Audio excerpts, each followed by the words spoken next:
ಸ್ನೇಹಿತರೆ, ಆತ್ಮಿಕ ಗೆಳೆಯರೇ, ಪ್ರವೀಣ್ ಪಗಡಾಲ ಅವರ ಒಂದು ಮರಣವನ್ನು ಹೊಂದಿದ್ದನ್ನು ನಾವು ನೋಡ್ತಾ ಇದ್ದೇವೆ. ಅವರು ಮರಣ ಹೇಗೆ ಹೊಂದಿದ್ರು, ಹೇಗೆ ಇಲ್ಲ ಅಂತೇಳಿ ಇಲ್ಲಿವರೆಗೂ ಕೂಡ ಮಾಹಿತಿ ಸಿಗ್ತಾ ಇಲ್ಲ.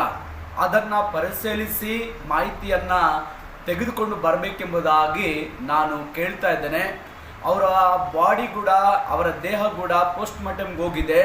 ಅಲ್ಲಿರುವಂಥ ಡಾಕ್ಟರ್ಸ್ ಕೂಡ ಸತ್ಯದ ಅಂಶಗಳನ್ನು ಆ ಡಾಕ್ಟರ್ಗಳು ಕೊಡಬೇಕಂತೇಳಿ ನಾನು ಕೇಳ್ತಾ ಇದ್ದೇನೆ.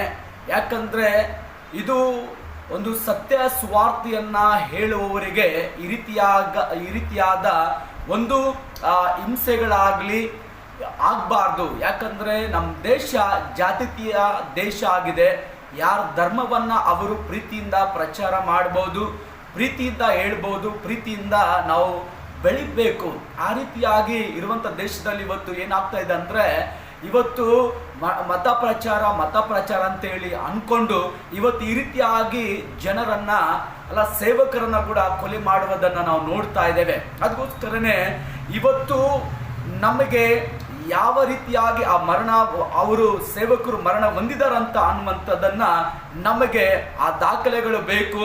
ಈ ಸರ್ಕಾರಕ್ಕೆ ಕೂಡ ನಾವು ಕೇಳ್ತಾ ಇದ್ದೇವೆ, ಖಂಡಿತವಾಗ್ಲೂ ಈ ಒಂದು ಪರಿಶೀಲನೆ ಮಾಡಿ ಇದನ್ನು ನೀವು ಹೊರಗಡೆ ತೆಗೆದುಕೊಂಡು ಬನ್ನಿರಿ ಎಂಬುದಾಗಿ ನಾನು ಕೇಳ್ತಾ ಇದ್ದೇನೆ.